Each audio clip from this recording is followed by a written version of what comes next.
pasar ahora, por favor, a las personas que participarán en una discusión, mesa redonda. Por favor, el doctor Marcelo Silva, de Argentina. Doctor Marcelo Silva, jefe de la Unidad de Patología y Trasplante de Hígado en el Hospital de la Universidad Austral de Buenos Aires, Argentina. Doctor, mucho gusto. Adelante, doctor. El doctor Raimundo Parana, próximo presidente de esta asociación. Nos da gusto, médico hepatólogo. Doctor, bienvenido, muchas gracias. Gracias. Doctor Francisco Evia, de Costa Rica. Gastroenterólogo, Universidad de Costa Rica, miembro del Consejo Permanente del ALE, profesor de pregrado y posgrado de gastroenterología. Doctor, adelante, por favor. Muchas gracias, doctor.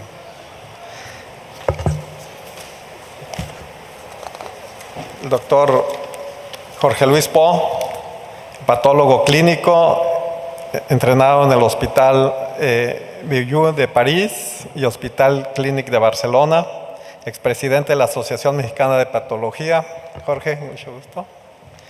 El doctor Martín Tagle, que nos acaba de hacer la presentación de Perú, y el doctor Fernando Contreras, presidente actual de la República.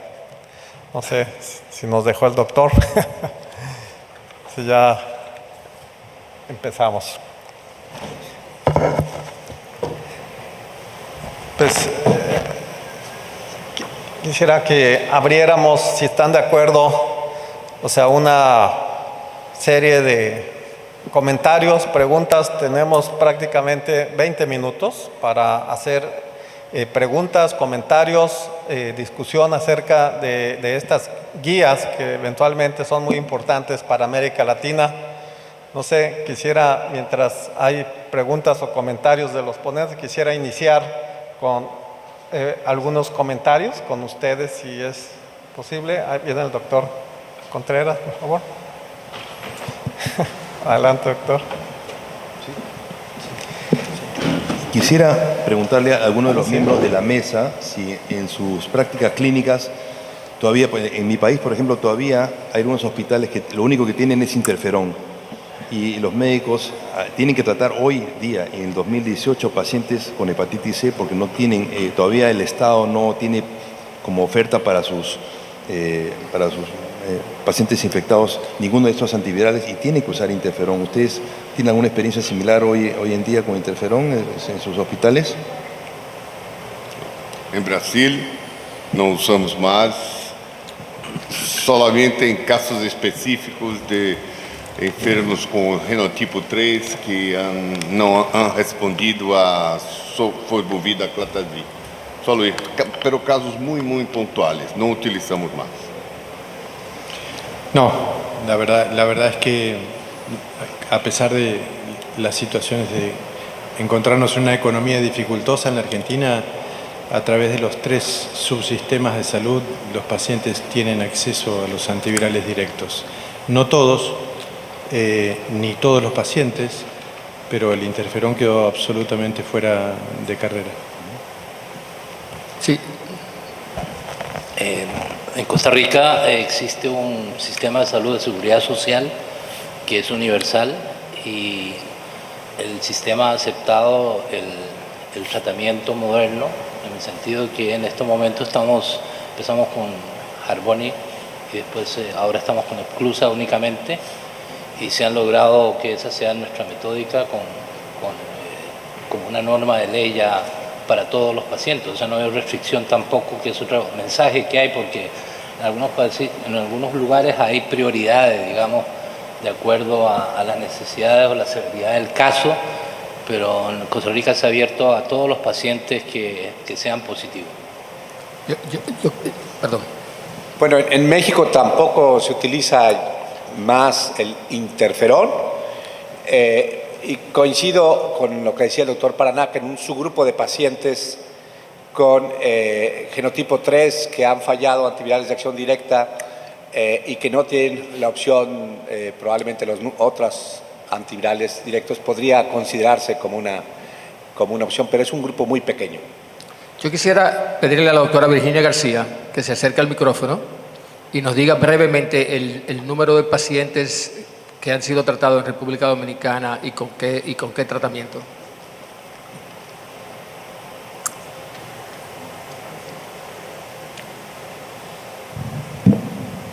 Buenas tardes, la doctora Virginia García. Gracias, doctor Fernando Contreras, por la oportunidad. Nosotros tenemos el Sofosbuvir,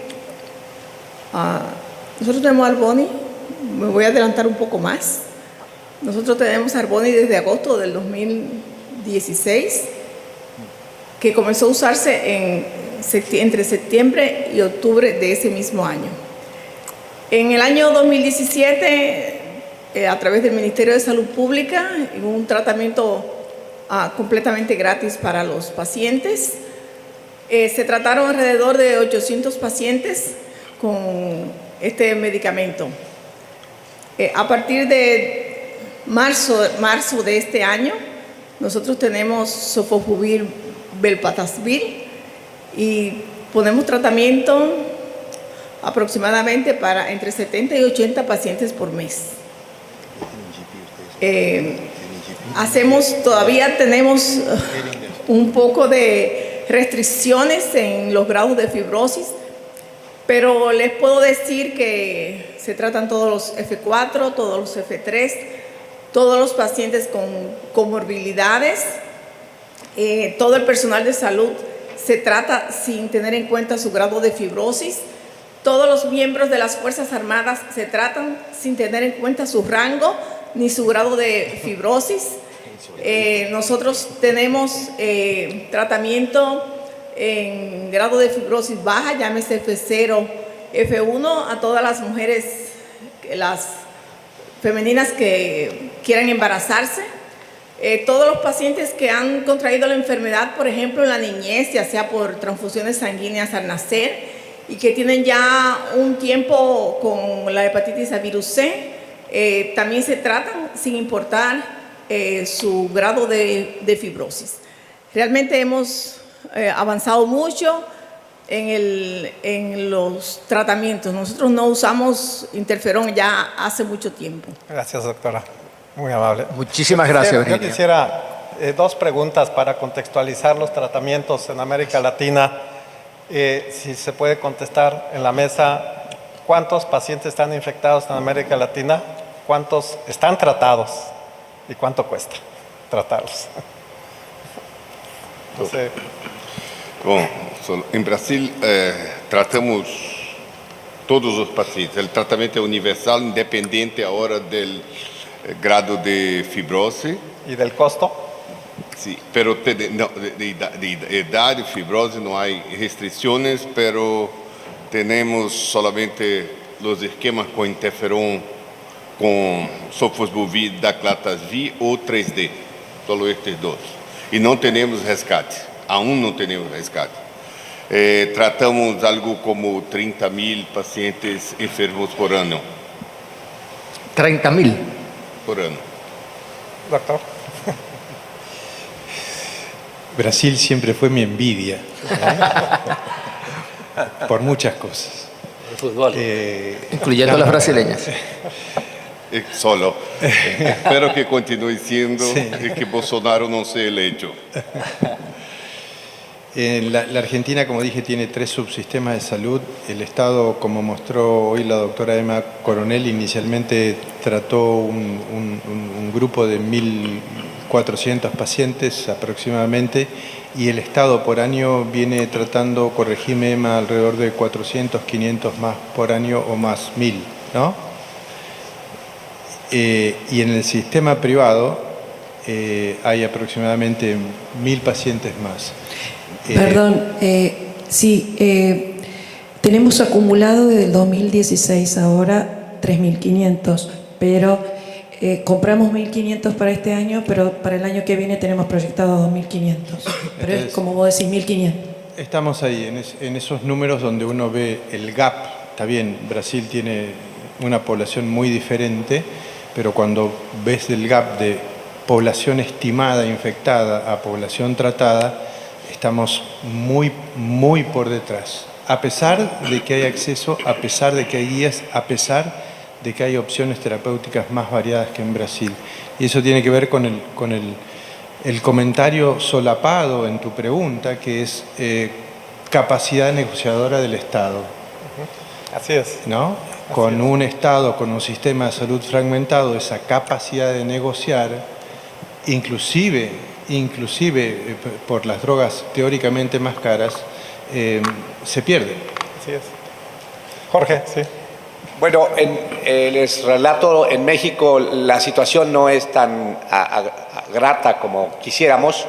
El sistema de salud más grande que disponemos de los diferentes subsistemas autorizó la compra de alrededor de 1.500 tratamientos, lo cual ya se ha, digamos, aplicado a los pacientes del sistema, y para este siguiente periodo del 2018-2019 se autorizó la compra de otros 2.500 tratamientos. Se darán cuenta que esto representa menos del 5% de la población afectada en nuestro país, que los cálculos son de alrededor de 750,000 a 1 millón de personas infectadas. O sea, cifras muy tristes en cuanto a cobertura del tratamiento. Estas preguntas eran dirigidas porque recuerdo hace 20 años aproximadamente se decía que ya había la vacuna para hepatitis B, se iba a acabar la hepatitis B, no hay. Sí, seguimos teniendo el mismo problema de hepatitis B de hace 20 años a pesar de la vacuna. Y en este momento me preocupa a mí una situación, no sé, en lo personal, de que dicen que independientemente sin saber el genotipo, que hay que tratarlo, está bien, ¿no? O sea, es caro, hay que darle el tratamiento, pero tenemos un problema muy serio en América Latina que no conocemos la distribución en todos los países de los genotipos que existen y lo que nos espera en un futuro muy cercano, o sea, con este número reducido de pacientes tratados, la respuesta de resistencia a antivirales, ¿no? Creo que se está subestimando esa situación de resistencia. Si bien dicen los que tratan 90, 95, con otra diferencia, ¿eh?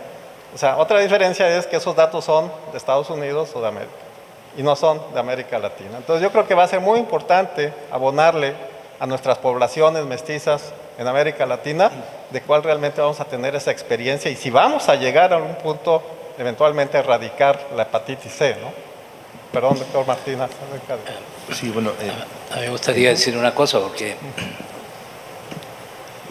todo esto a veces lo vemos como una cosa ideal en las pantallas, pero yo quiero insistir en dos cosas. Número uno, una de las preocupaciones que tuvimos nosotros como país pequeño era que las compañías habían negociado mejorar los precios en los países de alta incidencia.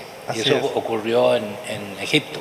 Sí. Y la preocupación siempre cuando íbamos a las reuniones era qué va a pasar con los países que tenemos poco para eso. Ese es un punto. A eso va el punto. Y el segundo punto es que estas cosas no caen del cielo.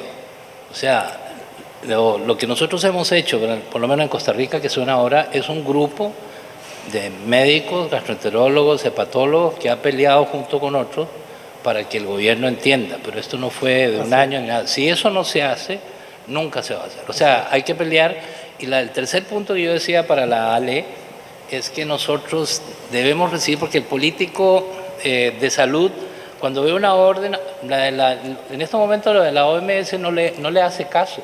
Eso lo ve en el papel que lo ha recibido para miles de cosas que no se cumplen, pero si hay grupos ya específicos, como el latinoamericano que hay, eso sí tiene fuerza cuando ellos oyen para tomar una decisión política, y eso creo que en cada país debe existir, pero tiene que salir de la ALE, como decir el empuje. Déjame hacer un comentario sobre eso. Sí.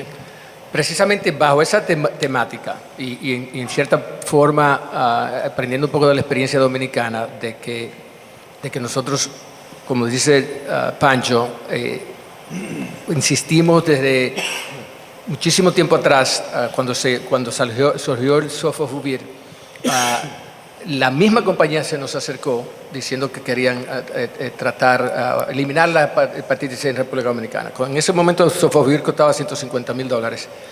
Y yo le dije, bueno, pero yo me reí, eso fue en Brasilia, por cierto.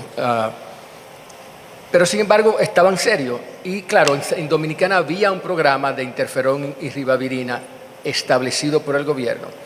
Y gracias a que había un programa establecido y que hubo un interés marcado o definido del gobierno, fuimos el primer país que tuvo sofosbuvir. En ese momento se trató primero con los interferón que quedaban y luego se añadió simeprevir y eventualmente fuimos los primeros en tener sofo-belt y fuimos también los primeros en sofo-exclusa. O sea que no hay duda de que lo primero es tener el commitment del gobierno, pero eso no se consigue solo, eso tiene que ser apoyado por un grupo de gente. En base a eso, y nos pasamos en esto 2 años consecutivos, en los meetings del ISLA y ASLD, siempre nos reunimos las 4 asociaciones. Y esa declaración conjunta que se firmó, creo que fue en Barcelona o en Viena hace 2 años, fue iniciativa precisamente de la ley, bajo la premisa de que a pesar de que nosotros los líderes de opinión podemos tener cierta influencia en los gobiernos, no hay dudas de que si uno sale y llega al gobierno diciéndole la ONU dijo esto o el ALE tiene esta recomendación y por eso en estas guías, y ese era el gran interés de presentar estas guías, en estas guías hay varias cosas. La primera, no hay priorización. O sea, entendemos que tú tienes que eficientizar los recursos, pero no le podemos dar como científicos la excusa al gobierno, 1, de que priorice, 2, de que mantenga tratamientos subóptimos. En esta guía tratamos de hacer 3 cosas. Primero, la necesidad o el estar alineado con la Organización Mundial de la Salud en que la eliminación de la hepatitis C es una necesidad y una posibilidad. Segundo, que no hubiera priorización. Y tercero, que no hubiera régimen subóptimos, que eso no estuviera avalado por el ALE. De forma tal de que, los gobiernos no puedan usar excusas para utilizar régimen subóptimo o priorizar, y 2, para que los grupos de interés, y estoy de acuerdo con Pancho, esta lucha no se consigue sola, esta lucha hay que involucrar a los pacientes, hay que involucrar a los médicos, hay que involucrar a las asociaciones latinas o regionales como la ley, pero a las locales también, y convencer a los políticos. Y yo estoy convencido de 2 cosas, con mi experiencia de varios años bregando con esto. 1, los políticos no son tan malos como la gente cree. La mayoría de las decisiones políticas incorrectas se toman por desconocimiento. Esta historia de la hepatitis C es fácil de vender. Lo único que tenemos que hacer es el esfuerzo para venderla. Muchas gracias. Doctor Martín. Lo que dice Fernando, estoy completamente de acuerdo. El tema es que tengan la suerte de tener políticos que compren el discurso, porque a veces en países, por ejemplo, como el Perú, ¿no? hay problemas de salud mucho más dramáticos y que sí están a la vista. Por ejemplo, la tuberculosis multidrogoresistente, la malaria, la anemia, la desnutrición. Entonces, cuando tú vienes y les hablas que las guías latinoamericanas y las guías peruanas y las guías regionales son buenas y que le demuestras con números que la hepatitis C existe, tienes que tener suerte que el que te está escuchando ese sea un interlocutor que compre el mensaje y que realmente tenga voluntad política. Y en nuestro país ha ocurrido una sordera con la hepatitis C durante muchos años. Recién a partir de este nuevo régimen es que la ministra de Salud es una persona que conoce epidemiología y que ha manejado el tema, entonces ya se está empezando a activar el tema para la salud pública. A nivel privado sí tenemos prácticamente todos los fármacos, pero a nivel público todavía estamos por lanzarlo. Gracias, doctor. Tenemos una pregunta, la ponente y después el doctor. Hola, Parana. buenas tardes. Elizabeth Murray representando a Gilead. Quisiera añadir a lo que dijo el doctor Contreras. Igual como los gobiernos no son tan malos como uno piensa, la industria farmacéutica tampoco. Yo creo que aquí lo que hay que buscar es una manera de conseguir reuniones, porque cuando se habla uno puede llegar a acuerdos. Y así es como pudimos llegar a esos acuerdos aquí en este mismo país y en tantos países. Puedo hablar por Gilead. Nosotros tenemos el interés de traer, ¿no?, las medicinas a los países, yo representando a América Latina y el Caribe. Queremos traer las medicinas que son las marcas, las medicinas iguales que existen en los países del primer mundo, a precios accesibles. Existe la oportunidad, ya lo estamos haciendo. Ustedes oyeron a la doctora dar ejemplos. Invítanos en esas reuniones con los gobiernos podemos llegar a poder entendernos y resolver muchos de los problemas que existen hoy con el acceso. Perdón, ¿quiere decir que podemos llegar a tener acceso a los costos que tiene Egipto, por ejemplo? Bueno, pero es que Egipto es distinto. Primero ¿Por qué que es nada, distinto a América Latina? No, es que Egipto son genéricos primero. No son las marcas. Está bien, hay países en América Latina donde puedes conseguir. Gilead tiene 20 empresas que producen genéricos para Gilead y esos existen también. Es que hay muchas maneras de colaborar y llegar a compromisos donde podemos eliminar a esta enfermedad. Existe la oportunidad, ese es mi punto. El punto es el costo, o sea, y costo, erradicarlo si logramos bajar realmente los precios. Créeme, eso, doctor, sí. El costo no es la barrera máximo en esta batalla. Créeme que Gracias. no es la barrera máximo en esta batalla. Gracias, muy amable, doctor Parana. Não, só para... Bom, claro, tudo é diálogo e tem que construir uma maneira de negociação e poder de negociação com a indústria. Isso é lógico. Mas minha pergunta é se em Brasil tivemos agora uma grande discussão, uma controvérsia, porque o governo ha tentado comprar e produzir genéricos. Isto hubo uma grande discussão, agora esta questão já está cerrada. Pero me gostaria de saber se em outros países latinoamericanos se tem experiencias con genéricos. Sí. Hay una pregunta, perdón, allá y ahorita. Sí, por favor.